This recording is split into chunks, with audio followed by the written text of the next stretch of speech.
আমি 2008 সাল থেকে 2012 এই 4 বছর আমি মিশরে ছিলাম। আমি ধর্ম মন্ত্রণালয়ের একটা পরীক্ষাতে প্রথম স্থান অধিকার করেছিলাম, একটা স্কলারশিপ পরীক্ষা আল আজহার ইউনিভার্সিটির। ফলে আমি স্কলারশিপটা পাই। আমি ওখানে যে থিওলজি ডিপার্টমেন্টে, faculty of theology, department of Quranic science, এটাতে ভর্তি হই। আমার দেশের বাইরের প্রথম সফর 2008-এ শুরু হয়, তারপর থেকে চলছে আলহামদুলিল্লাহ। ওই প্রথম দেশের বাইরে যে আমি বিশ্বটারে দেখতে শুরু করলাম। প্রথম আমরা মাগরিবের সালাতের সময় আমাদেরকে ফরেন ইন্টারন্যাশনাল স্টুডেন্ট হোস্টেলে নিয়ে যাওয়া হলো। আমরা গেলাম, আজান শুরু হলো মাগরিবের। আল্লাহু আকবার, আল্লাহু আকবার, আল্লাহু আকবার,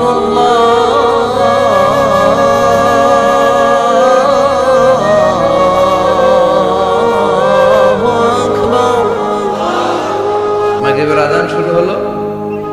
দেখলাম ফরেন ইন্টারন্যাশনাল স্টুডেন্ট হোস্টেলের বিভিন্ন হল রুম থেকে ছাত্ররা বেরিয়ে আসছে। Students of more than 100 nationalities we use to study in the same place. 100টারও বেশি দেশের ছাত্র আমরা পড়তাম। দেখলাম বিভিন্ন দেশের ছাত্ররা আসতেছে। মাগরিবের সালাত আদায় করলাম, সালাম ফিরালাম, দেখি ডান দিকে এক কালো মানুষ, বাম দিকে আরেক কালো মানুষ। এই দুই কালোরে দেখে নামাজ শেষ, দিছি দৌড়, ভয় পেয়ে গেছি। তাই বললাম, এরা কারা? আমাকে যারা রিসিভ করলো এরা বললো, এরাই আপনার বন্ধু, কারণ পৃথিবীর অনেক দেশের ছাত্রদের সাথে আপনাদের থাকতে হবে। তো এই প্রথম নিগ্রো মানুষ দেখলাম। শুরুতে ভয় পেয়েছিলাম এদের, পরে দেখি না, চেহারাটা কালো হলেও হৃদয়টা সাদা। আলহামদুলিল্লাহ পড়ে। কিছু লোক আছে দেখতে সাদা, কলিজাটা কালা, আছে না নাই? কিছু আছে দেখতে কালো কিন্তু অন্তরটা ভালো, আছে না নাই? তো আফ্রিকার সেনেগালের এক ছেলের সাথে আমার বন্ধুত্ব হলো।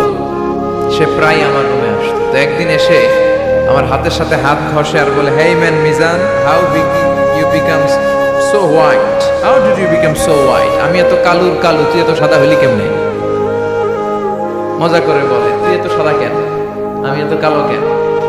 আমি বললাম, সাদা আর কালো এটা তো আমাদের ইচ্ছাই হয় নাই, কার ইচ্ছাই হয়েছে? তো সে বলে, সাদা আর কালো যাই হও, কেটে দিলে এক রঙের লাল টকটকে রক্ত বেরোবে। ইসলাম বলে, কালো আর ধুলো এ তো বাইরে, কেবল ভিতরে সবাই সমান রাঙ্গা। এজন্য কিয়ামতের দিন প্রেসিডেন্টের জন্য আলাদা লাইন হবে বোধহয়, প্রধানমন্ত্রীর জন্য, ডোনাল্ড ট্রাম্পের জন্য লাইন হবে খালি 2টা। লাইন কয়টা? একটা জান্নাতি আর একটা লা ইয়াস্তাবি আসহাবুন নার ওয়া আসহাবুল জান্নাহ। আসহাবুল জান্নাতি হুমুল the people of paradise, and the people of hellfire, they never be equal ever. The people of heaven and paradise, they gain the ultimate success in life. আলহামদুলিল্লাহ পড়েন। যারা জান্নাতি আর যারা জাহান্নামী তারা কখনো সমান হতে পারে?